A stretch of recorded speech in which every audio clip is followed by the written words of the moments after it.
ইসলামাবাদে যুক্তরাষ্ট্র ও ইরানের প্রথম ধাপের সংলাপের বড় অগ্রগতি হয়েছে বলছে আন্তর্জাতিক গণমাধ্যমগুলো। আর এদিকে আল জাজিরা বলছে প্রথম পর্যায়ে পাকিস্তানের মধ্যস্থতায় আলোচনা হলেও এক পর্যায়ে সরাসরি আলোচনায় বসে দুই দেশ।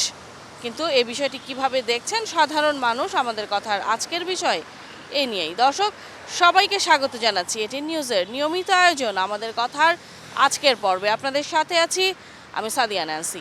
যুক্তরাষ্ট্র ও ইরানের সংলাপের বিষয়টি কিভাবে দেখছেন তারা, শুনবো তাদের মতামত।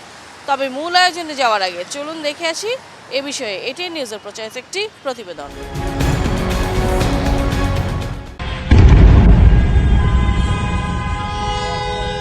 যুদ্ধ নাকি সমঝোতা, এই অমীমাংসিত প্রশ্নের উত্তর খুঁজতে শনিবার পাকিস্তানের রাজধানী ইসলামাবাদে মুখোমুখি হচ্ছে ইরান ও যুক্তরাষ্ট্র। দীর্ঘ ৪৭ বছর পর এই প্রথম দুই দেশের শীর্ষ প্রতিনিধিরা আলোচনায় অংশ নিচ্ছেন। রুদ্ধদ্বার বৈঠকের দীর্ঘ প্রক্রিয়া শেষে এই আলোচনাকে কূটনীতিকরা দেখছেন শেষ মুহূর্তের প্রচেষ্টা হিসেবে, যা গোটা অঞ্চলের মোড় ঘুরিয়ে দিতে পারে। নিরাপত্তা নিশ্চিতে ইসলামাবাদে এরই মধ্যে ২ দিনের সাধারণ ছুটি ঘোষণা করা হয়েছে। বৈঠকে যুক্তরাষ্ট্রের প্রতিনিধি দলের নেতৃত্ব দিচ্ছেন ভাইস প্রেসিডেন্ট জেডি ভ্যান্স। বিপরীতে ইরানের পক্ষে থাকছেন পার্লামেন্ট স্পিকার বাঘের কালিবাফ ও পররাষ্ট্রমন্ত্রী আব্বাস আরাকচি। তবে শান্তি আলোচনার ভিত্তি নিয়েও দুই পক্ষের মধ্যে বিরোধ স্পষ্ট। যুক্তরাষ্ট্রের ১৫ দফা পরিকল্পনার মূলে রয়েছে ইরানের ইউরেনিয়াম সমৃদ্ধকরণ বন্ধ ও ব্যালিস্টিক ক্ষেপণাস্ত্র নিয়ন্ত্রণ। বিনিময়ে থাকছে নিষেধাজ্ঞা শিথিল ও হরমুজ প্রণালী খুলে দেওয়ার প্রস্তাব। কিন্তু ইরানের ১০ দফা পরিকল্পনায় উল্টো সুর। তাদের দাবি হরমুজ প্রণালীর পূর্ণ নিয়ন্ত্রণ এবং সব ধরনের আঞ্চলিক সামরিক অভিযান স্থায়ীভাবে বন্ধ করা। আলোচনা প্রসঙ্গে মার্কিন ভাইস প্রেসিডেন্ট জেডি ভ্যান্স বলেছেন, প্রেসিডেন্ট ডোনাল্ড ট্রাম্প ইরানের সঙ্গে আলোচনার বিষয়ে সুস্পষ্ট দিক নির্দেশনা দিয়েছেন এবং এই প্রক্রিয়া নিয়ে তিনি আশাবাদী।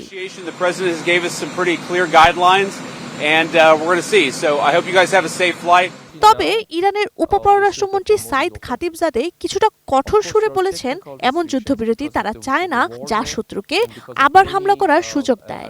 আলোচনার ভিত্তি হতে হবে ইরানের দেওয়া ১০ দফা পরিকল্পনা। আলোচনার এই উত্তাপে লেবাননও একটি জটিল বিষয় হয়ে দাঁড়িয়েছে। বৈরুতের উপকণ্ঠ থেকে শুরু করে দক্ষিণ লেবানন, প্রতিটি এলাকা এখন ইসরায়েলি হামলায় বিধ্বস্ত।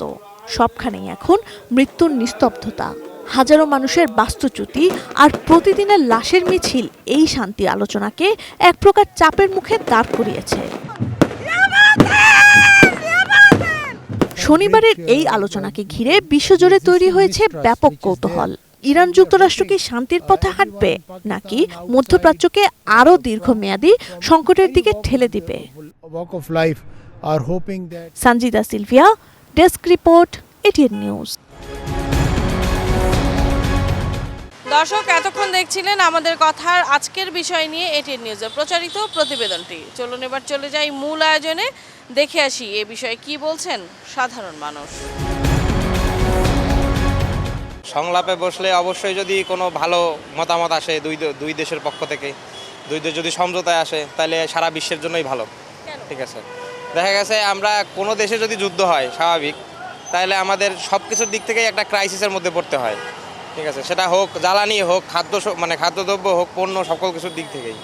সো যদি তারা একাত্ম পোষণ করে, তাহলে আশা করি সব সমস্যার সমাধান হলে আমাদের সবার জন্যই ভালো। দুইটা দেশে যেরকম আমরা সার্বিক পরিস্থিতি দেখছি, তারা বসেছে কতটা আসলে কাজে দিবে এটা আসলে একটা প্রশ্নের বিষয়। তারপরেও এরা বসছে আমার যতদূর মনে হয় বহির্বিশ্বের কাছে একটা ধনাত্মক একটা মনোভাব নেওয়ার জন্য এরা বসছে, যে আমরা যুদ্ধ বন্ধ করব, সেজন্য আমরা বসছি।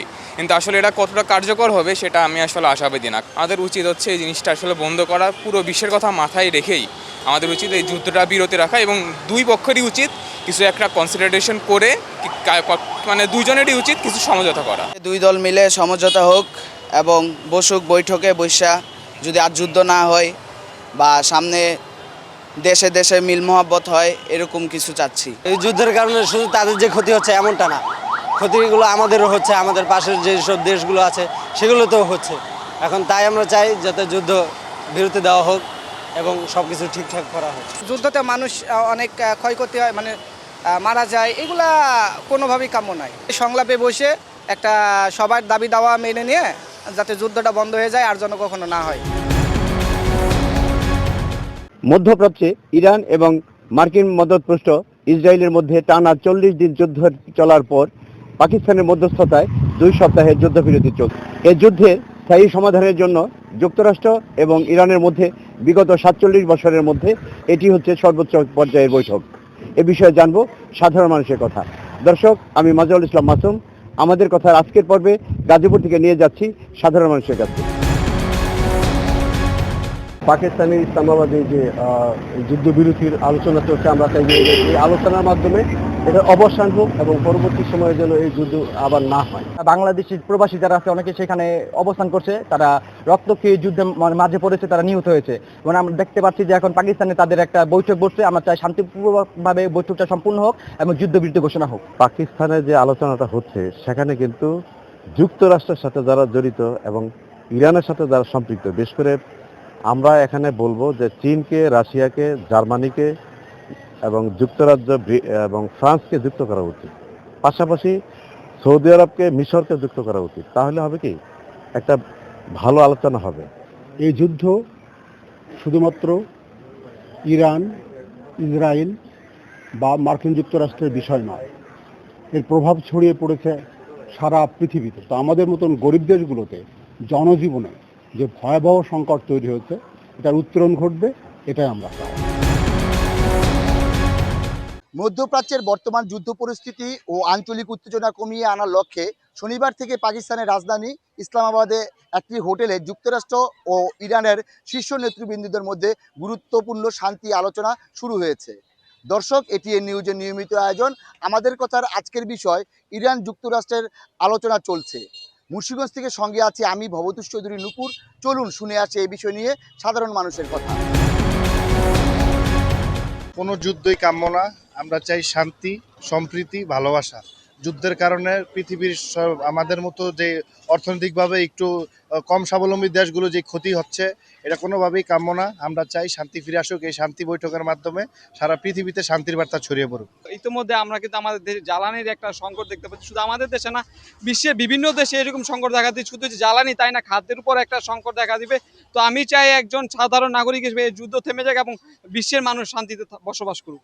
আমরা ছোট ছোট রাষ্ট্রগুলি উসলে দিয়ে, ফুলকি দিয়ে যেভাবে যুদ্ধকে আমরা আলিঙ্গন করে নিচ্ছি, এটা মোটো উচিত না। মানব সভ্যতাকে টিকিয়ে রাখার জন্য আসুন আমরা সকলে শান্তির পক্ষে থাকি, যুদ্ধকে না বলি। এতক্ষণ দেখছিলেন যুক্তরাষ্ট্র আর ইরানের সংলাপের বিষয়ে সাধারণ মানুষের মতামত। আর এরই সাথে শেষ করছি আমাদের কথার আজকের আয়োজন। দেখা হবে অন্য কোনো দিন অন্য কোনো গুরুত্বপূর্ণ বিষয় নিয়ে। সাধারণ মানুষের মতামত তুলে ধরার চেষ্টা করব আপনাদের সামনে। সে পর্যন্ত এতক্ষণ যারা সঙ্গে ছিলেন তাদের সবাইকে ধন্যবাদ জানিয়ে আজকের মতো আপনাদের কাছ থেকে বিদায় চেয়ে নিচ্ছি। আমি সাদিয়া নান্সি। সবাই ভালো থাকুন, সুস্থ থাকুন, চোখ রাখুন এটিএন নিউজের পর্দায়।